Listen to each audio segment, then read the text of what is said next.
Hi, this is Mrs. McDonald, and I am going to help you through a different type of passage. We haven't done one of these yet. It is an ACT. It is on, it is in your big book. The whole packet starts at page 496, I believe it is. We're going to scooch over to page 500 so that we can work on the humanities. Humanities is the third one. We're going to work on humanities, and in the next video, I'll make a separate one. We're going to work on the science. We've done the science one other time, and I think most of us found out science can be a fairly good one. They're very straightforward. If you have not already sent me your name, your school that you graduated from, the year that you graduated, your student ID, if you can remember it, and your birthday, your email, and your phone number. If you've not done all that so that you can take the ACT that is going to be offered at triple time, please make sure you do that today. The deadline was technically Tuesday, but because I'm remote, they gave me a few more days. I have to have everything to them tomorrow morning. So I sent out a message and tried to send individual ones to those of you that I saw weren't there, but also just want to make sure and give this reminder in case there's still somebody there that hasn't done that for me. Once I get a full list, we'll be able to find out exactly who's missing, that kind of thing. They're helping me at the adult ed office, so I don't have the total list yet, but I will have it at some point. So knowing that we're going to be doing this, we talked about last time, you're going to get about 26 minutes per passage when you take the ACT with adult ed, because the entire thing is 35 minutes, but you're going to say times 3, which makes it 105 minutes total. All right. And if you divide that out, it comes to somewhere around 26 minutes. If you want to call it 25 and then you have a few minutes left on the end, that works with me. Same thing. Whatever time you start it, though, I would put over here, let's just say it's 10:15. All right. Then I'd go ahead and do my math. That's why I was saying if you want to make it 25 to make it easy.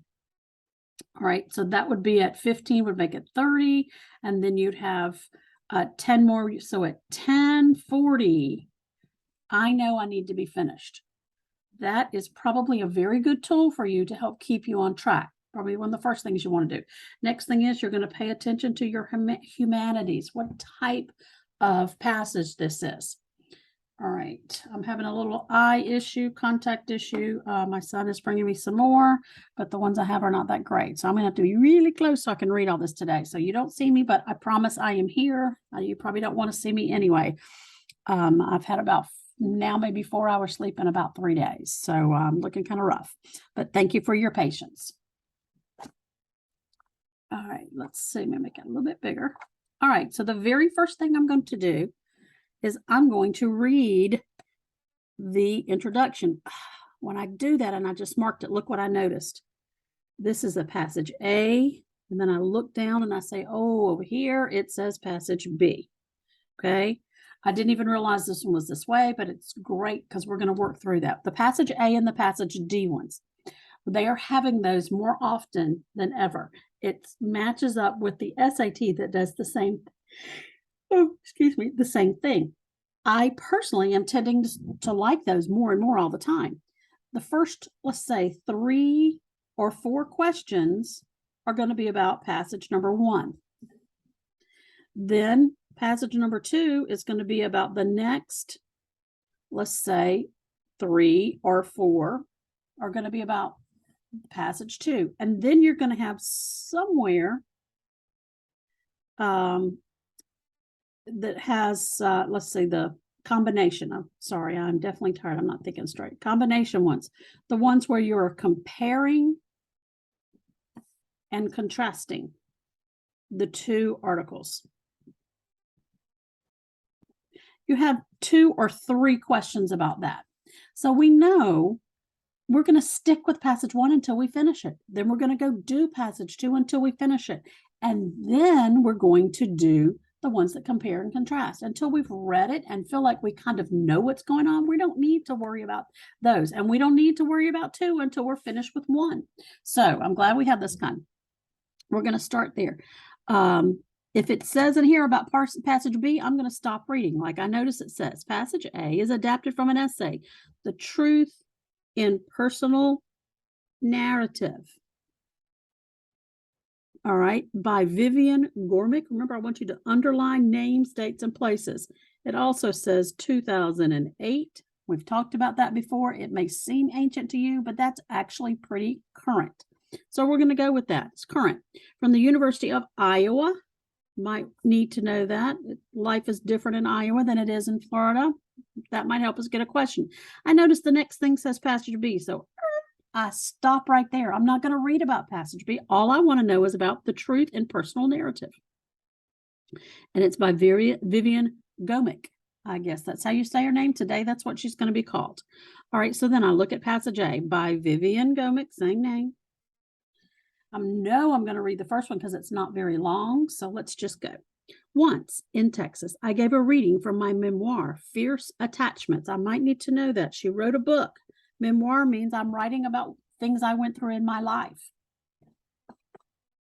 All right. No sooner had I finished speaking than a woman in the audience asked the question, if I had come to New York, can I take a walk with your mama? Okay, that seems like an odd question. Some of her memoirs must be about her mother. Ironic that we're going to have a story about a mother, and that's exactly where I am right now. I told her that actually she wouldn't want to take a walk with my mother. It was the woman in the book she would want to take a walk with. They are not exactly the same. So what do we know? This lady wrote about her mother in her memoir, her story, her life's book. And this woman thought, oh, your mother sounds so awesome. Can I take a walk with her? And she's going, yeah, but that's not really the woman. The woman that if you came to New York, is not who you want to walk with. It's the woman in my book. In other words, her mother may not really be the way she wrote her in the book. You might have talked about all the good stuff. Who knows? There may be a darker side. All right. I kind of know now what's going on. I see it says shortly afterwards. I may or may not read that. Personally, I think I'm good. I'm just going to stop there. I don't want to overload. I just want to get lay of the land. Now, I will caution you about this, and I'm going to zoom out so that you can see this. This happens very often. Notice that your number is always going to start with a 1, like 21, 31, 11, 1, right? This last number is going to be a 1. So whenever you look for these, pay attention to this. This little white space here, many times we just go straight on and we start doing the ones on the next page, right? And then we got a problem because guess what? We skipped a question and we might not realize that. You might skip it completely. And then if you did, then when you bubbled in, you'd be all off. So even if you got all the other 9 right, you missed them all because you got to most likely miss them all because you got them in the wrong place. So pay particular attention that you always start with the number 1 question. Just think of it that way. The number 1. This one's 21. All right. So then I'll make it a little bigger. We'll go back and look. All right. 21. The main purpose of the 2 paragraphs of passage A, lines 1 through 16. Well, now I guess I should have read it, but we're going to go back and read it. What are we looking for? The first 2 paragraphs has a main purpose of what? Well, the first one we already know. The mom is not exactly the way she wrote her. So then let's go ahead and we'll mark. Remember, we're marking everywhere we read today. If we come up across a question and we don't have a clue about what they're talking about, then we're going to go where we have it marked. Shortly afterwards, I attended a party in New York where an hour into the evening, one of the guests blurted out in a voice filled with disappointment, "Why, you're nothing like the woman who wrote Fierce Attachments." Okay, you're nothing like. That may end up being important. Hang on a second. This is not a call I have to take. So good. So she's nothing like, oh, she's nothing like herself either. I don't know how that is.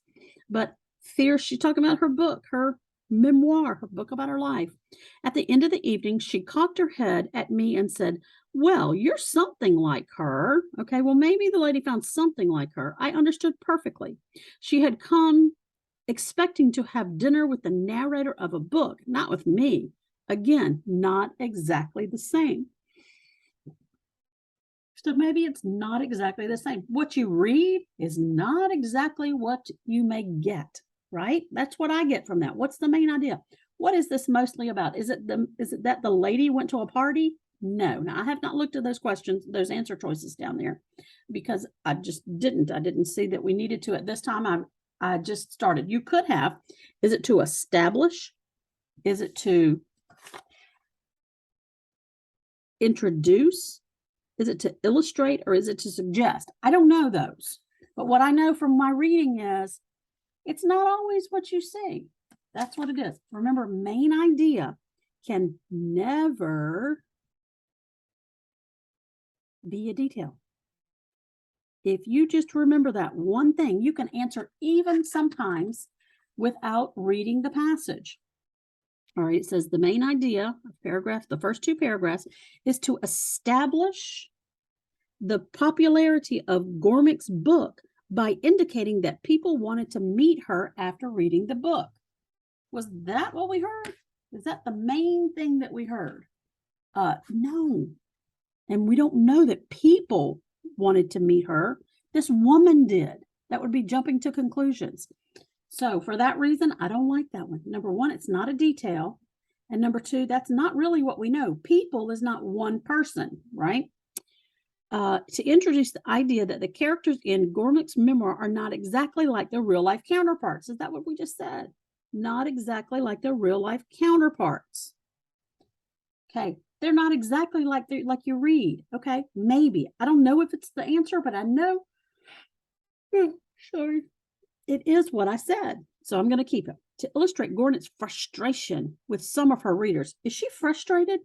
Did we hear that she was frustrated? You may need to go back and look. She says, the woman, oh, here's your trick. I went to a party in New York. An hour into the evening, one of the guests blurted out in a voice filled with disappointment. Who's disappointed? The woman at the party, not our friend, not our writer. So that's the trick question. They're trying to throw you off with that. Is the narrator illustrate Gormick's frustration? She is the narrator. Is she frustrated? No, the other lady is. I don't even need to finish. I know that cannot be true.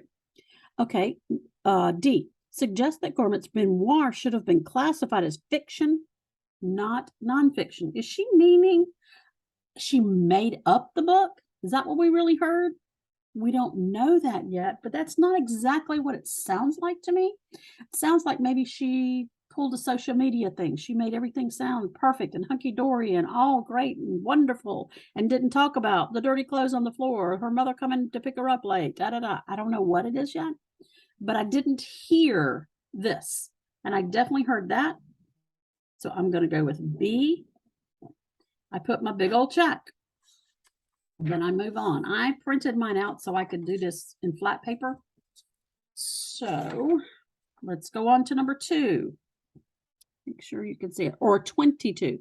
Which of the following quotations, we're looking for a quote from passage A, most directly relates to the party guest's disappointment upon meeting her? We already read that. Why is she disappointed? Because she was talking to her and she realized you're not the same. Okay, I'm going to decide what my answer is first. Right? We ourselves are just a rough draft of written characters. A rough draft would mean, like if you write a paper and then you change it and you make it better later. Could be.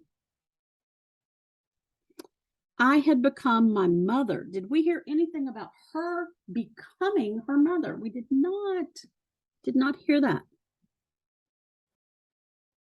It was similar. They had that in common, that maybe the book didn't describe them exactly as they really are, but it didn't say that she's like her mother, did it? This complicated insight was a bit for my own wisdom. Did the writer decide this or did the other person? Other person did in one case, so we can't say both of them. If two are not true, you cannot have that as an answer. The story was insight. Well, if the story were insight, then they would be just like the person. And it's not just like the person. Take it out. But that easy. We found that answer and we're moving on. We now maybe are 3 minutes in, could be 4, but we already have 2 right. So we're on a roll. All right. According to passage A, Gornick believes, believes the heart of her memoir to be, now we don't know this. So Gormick believes the heart of her memoir is the walks, the revelation, her childhood, or her shared history. I don't need to read the rest, but I still don't know that answer. We haven't read enough yet. I'm going to move on. Number 24 now. According to passage A, Gornick believes that memoirs belong to the category of, okay, so it's Gornick believes memoirs belong to which category? There's only 4 lists. Have we heard anything about that? No, we have not. We're moving on. According to passage B, okay, stop right there. Now we now know that that's B and we're not going there, right? So we need to go find out what is the heart of her memoir and what category does she put them in. So we need to read some more. If you go back and look, there's really not that much more to this. So I'm probably just going to pick up where we left off. Yes, it's a long paragraph, but hopefully it's going to tell us a lot. So on both occasions, what was desired was the presence of 2 people who existed only between the pages of a book. 2 people existing only between the pages of a book. We'll probably get some more insight now, but that's what it says. All right. In our actual persons, neither Mama or I could give satisfaction. They could not give satisfaction. Not. Wait a minute. Yeah. Or I could give satisfaction. We ourselves are just roughed. Woo-hoo-hoo, look at there. Are just rough draft in the written characters. Didn't we have that as a question? Let's go see. I recognized it right away before I could even finish reading it. Let's see. A rough draft. Where did I read that? She walks and took her mother to the Bronx. She's a revelation. Whoop, whoop, whoop. No, maybe that was one. Oh, look at this. That was one of the other ones. That one did not really relate to the other 2. It related to one that she already had. Or that we already had, excuse me. So that one didn't help us find an answer, but no big deal. We still are going to continue to go. Moreover, these characters could not live independent of the story, which had called them into life.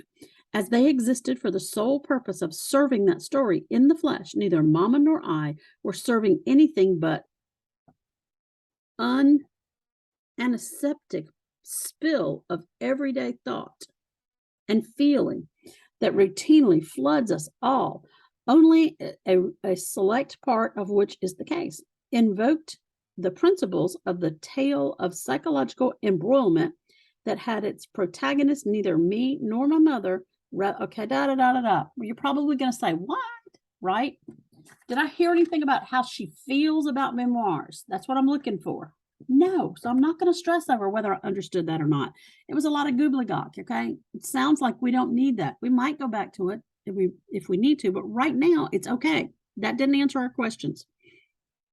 At the heart of my memoir lay a revelation. Woohoo, okay, I heard that. I would not leave my mother because I had become my mother. Didn't we hear both of those? Let's go back and see. All right, in number 23, it says, passage A, she believes at the heart of her memoir was a memoir to be the walk she took with her mother in Manhattan, the revelation that she has become her mother. Did we hear anything so far about walks she took in Central Park? No, we have not. But I don't know because I hadn't read the whole thing. I'm not taking it out. I'm just saying that one, I don't know. Her childhood experiences in the Bronx, her shared story. Okay, the only one there that I know I heard, and I heard it very clearly, she realized she's become her mother. And in a lot of ways, I'm deciding that as well, which is a good thing in my case. Hope yours is too.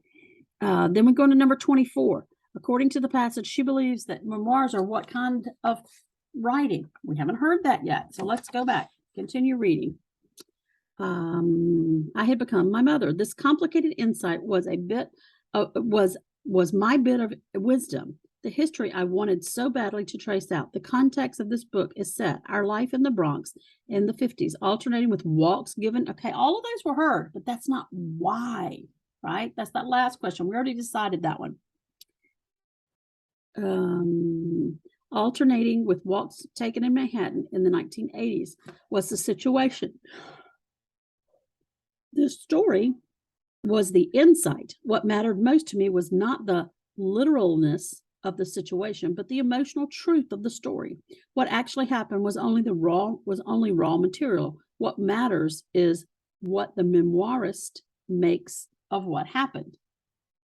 Memoirs, okay, I didn't hear anything about what memoirs, what classification. Then it says memoirs belong to this category, to the category of literature, not journalism. So memoirs are literature, not journalism. That's what I just read there. Go back to my question.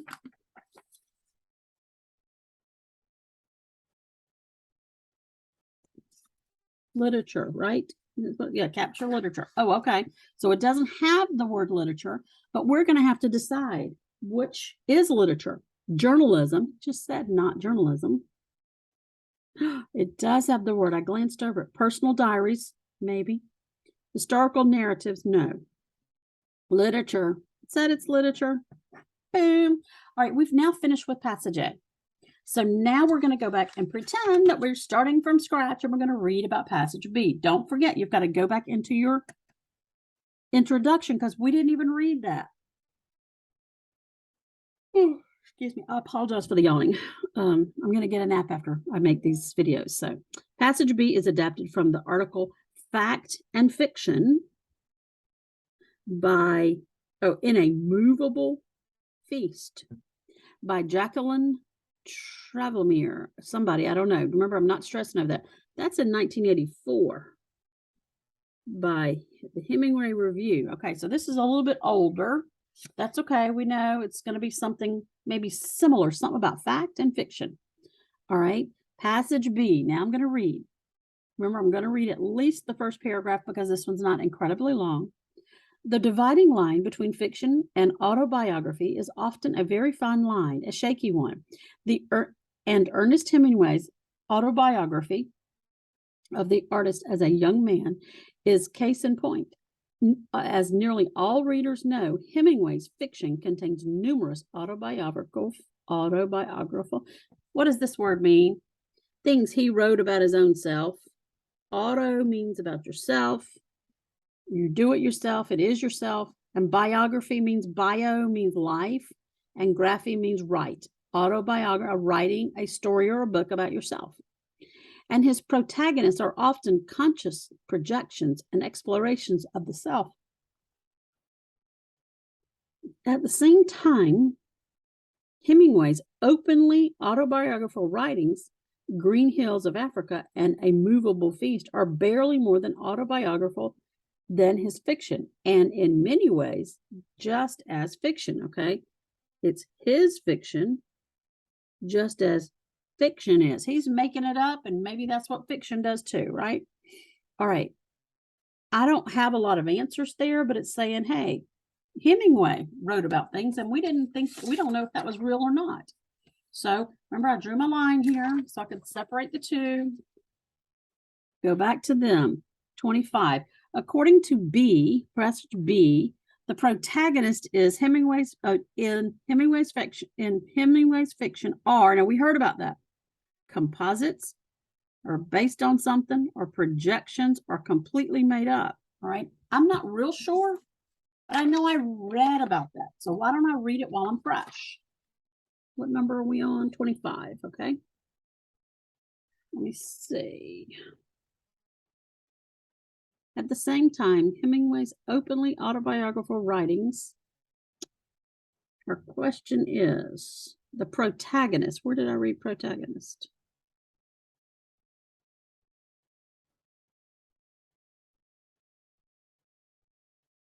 There it is. and his protagonist are often conscious projections and explorations of the self. His protagonist, the people, you have to have a protagonist in a story. If you don't have a protagonist, it's not going to be a good story. If you, so I don't make as much glare on you. A protagonist is somebody, it's the aggravating piece, right? In The Wizard of Oz, it's the Wicked Witch, and it's the Wiz, right? Right. It's whatever causes the problems. So now let's go look. They are often conscious projections and self-explorations. It's himself. He's making his own self the same thing. So then we go back and read. Composites of Hemingway's friends. Are his protagonists his friends? No, we just read that it's himself. Parts about his own self. Based on Hemingway's family members. No, if there's any part that's not true, the answer can't be true. All right, projections of Hemingway himself. We just said that, so that's a possibility. Completely made up characters. No, it's not that. It is absolutely C. We just said he's made it up from parts of his own self. He's embellished, he's changed, he's altered. All right, moving on to number 26. Based on the passage, the question of accuracy in A Movable Feast is particularly difficult because, so what's our question? You read it through once, go back and ask yourself. The question of accuracy in The Movable Feast is difficult because Hemingway used the book. Hemingway, his contemporaries do something. His contemporaries were writing, maybe. Hemingway could not produce, or Hemingway said his memory was excellent. All right, I am not sure which one that is, but what I do remember is the next paragraph started out with a movable feast. So why don't I go read it right there? A movable feast. Okay, let's just make sure we're clearly understanding. He questions the accuracy. The question of accuracy in The Movable Feast is particularly difficult. Why is it difficult to say what the accuracy is? I so apologize. All right, A Movable Feast is particularly complex because Hemingway was clearly conscious that it would be his literary testament. All right, why is it complex? Because he knew it would be his literary testament. Thus, in writing, he dealt with the issues that had been important to him, and he settled old scores. Among the reasons which motivated his portrayal of self and others were the need to justify himself. He felt that he had been unfairly portrayed by some of his contemporaries. The desire to present his own version of personal relation. Okay, what were the difficulties? Didn't we just read it? Among the reasons that motivated him of these things, he felt he had been unfairly portrayed by some of his contemporaries. Who are his contemporaries? His friends, people that did the same thing he did. He might not know them all, but they were judging him. All right, the desire to present his own version of his personal relationships, as well as desire to get back at people against whom he had held a grudge. He wanted to get them back, held a grudge. The need to relieve his youth. Okay, we've got several reasons. Thus, A Movable Feast could hardly be objective portrayal of its author and his contemporaries, and the accuracy of this anecdote becomes an issue that never really was resolved. You're not going to say what's resolved, but why? Why was it difficult? Because he's trying to answer people who said, oh, you're just full of it, right? 26. Let's see. Number 26.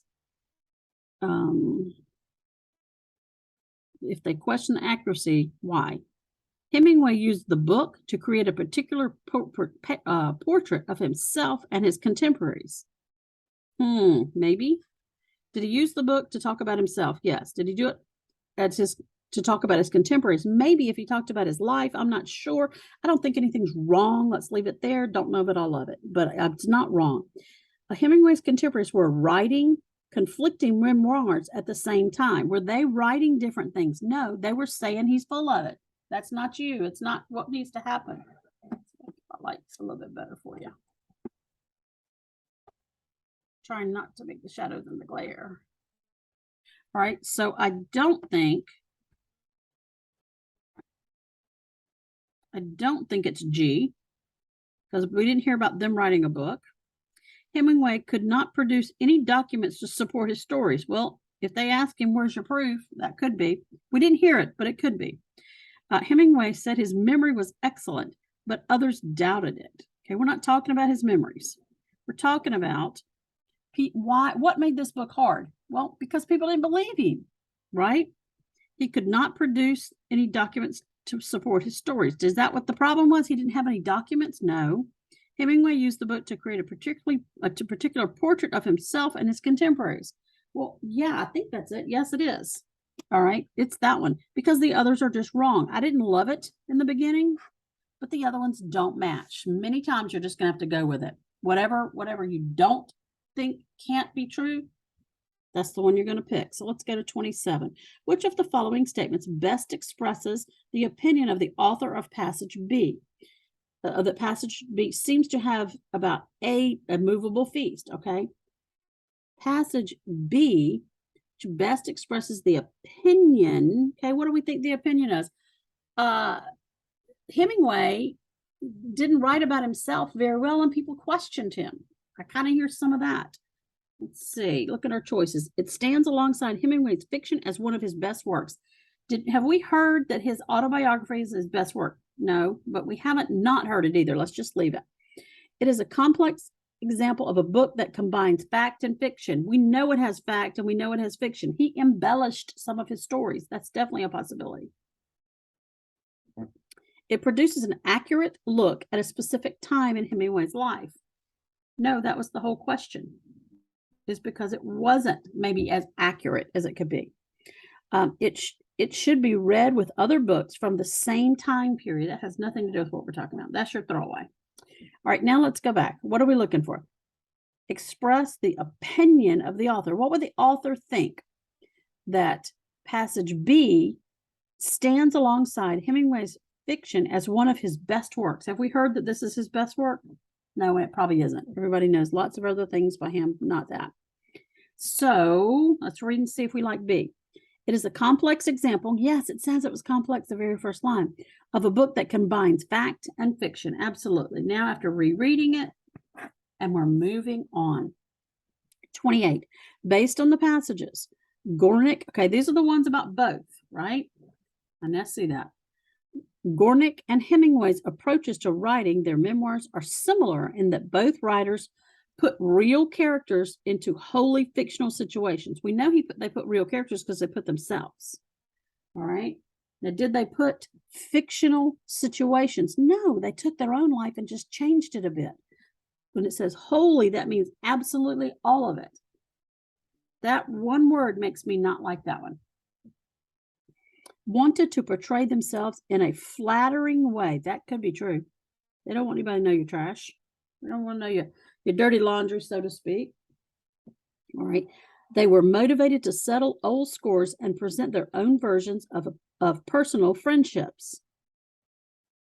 They were motivated to settle old scores. No, it's not old scores. If somebody didn't like their book and they were his contemporaries, that means that's what's going on right now. I'm going to get rid of this. Hope I like J, or either I'm going back to G. Used only material from their lives that served the story. Yeah, absolutely. They didn't tell all about their life. They told the parts that they could change and make more interesting. I definitely like that better than wanted to portray themselves in a flattering way. We did not hear that. That may be true, but we did not hear that. And we did not, if you know many of Hemingway's writings, he did not always put himself in a personal and a positive light. He shared that he had problems and did things. All right, number 30, and that's just that background knowledge I have. 29. Based on the passages, it can most reasonably be inferred. Inferred is, I call a stop word. Stop, slow down. Let's get this one right. It's a higher one. That Gornick and Hemingway would agree that when it comes to a writer's responsibility to be truthful in a memoir is not important, right? Both of them think, make it a good story. It's okay if it's not necessarily true. Make it a good story. The degree of truthfulness should be the same as for fiction. No, because they did not do that. If a writer can't remember the exact dates of a certain event, the event should be left out. No, they ad-libbed. That's what a lot of authors are going to do. They kind of make it up. It is important to create the artistic whole rather than rely on facts. It is more important to tell the story and make it artistic, make it something that people, I absolutely like that one. Yep. The writer should only include incidents that have documented evidence. No, we know that because they put things that didn't have documented evidence. Definitely C is the only one. We're almost done. This is unusual that we can work straight through and we don't have to come back to too many of them. The first one we came back to 2, but that wasn't a lot. All right. Another author wrote the following about the rule of truth in the memoir. A memoir is a story, not a history. And real life doesn't play out as a story. Okay. Which passage most closely echoes the view presented in this quotation? Okay. The memoir is a story. It's not history. It's about real life. Real life doesn't have anything to do with it. Okay. It means tell the story in the most interesting way. Don't worry about the facts. All right. Who questioned somebody's facts? That happened in the second story, didn't it? So let's think. Passage A, because it offers a story about what happens when you meet someone who doesn't live with your expectations. Is that what the story's about? No, it's not about that. All right. G, because it stresses that what happens in life is only raw material for memorist. For memorist. Who's a memorist? Somebody who remembers everything. All right. I don't know. I'll leave it because I just don't, maybe I don't understand it well enough, or maybe I'm just getting so tired. I'm not sure about that one because I just don't understand well. Passage B, because it states that Hemingway viewed A Movable Feast as his literary testament. No, he did not say that. He said the opposite. This is not my most famous work. This is just a story about me. B, because it states that Hemingway seldom lied about pure facts. Okay, so we got that one. And then let's go back and study G because now I might be liking it better. Passage A, because it stresses that what happens in life is only raw material for the memoir. Okay, yeah. Now that I read it again, absolutely. They're just saying we live in life so that somebody can write a fun story. Look what we did. We have all 10. Very unusual that we didn't have to go back on more of them. But you see how we did it. We worked the first one, we worked the second one, and then we made a note. Oh, here's where. Now these are the one. We had 1, 2, 3 there. And what, 3 and 3? The first one had 4. All right, now we've got them all. So then you're going to go check. All right, that's what I want you to do to see whenever you do this on your own. Obviously, I've been double checking this after we talk about it. On this particular one, we got 10 out of 10. We would write it at the front. All right. And that's what you will send back to me. I don't know what happened. But anyway, the screen is gone. That's all right. It's in good time because I was just about done anyway. All right. I know I look terrible. Please don't look at me. Don't look at me. But please know that I care about your success, and that's why I'm doing this instead of taking a nap or a shower. I'm going to go get both of those now. But that's what I want you to show me is write how many out of that you would do. I am going to make a recording of the science one, but not right now. I'm going to take myself a shower and a break and a little nap and then do it later. I'm obviously just too tired, but I hope this was helpful. If you would like to work the first 2 and then send those to me, that would be great. And then as soon as I can get the science one done, I will upload that so that you have the same thing. Hope this was helpful. Thank you for joining. Please let me know. Let me see. Stop screen. There we go. Please let me know how you did so that I can know how to help you better later. Thank you and have a good day.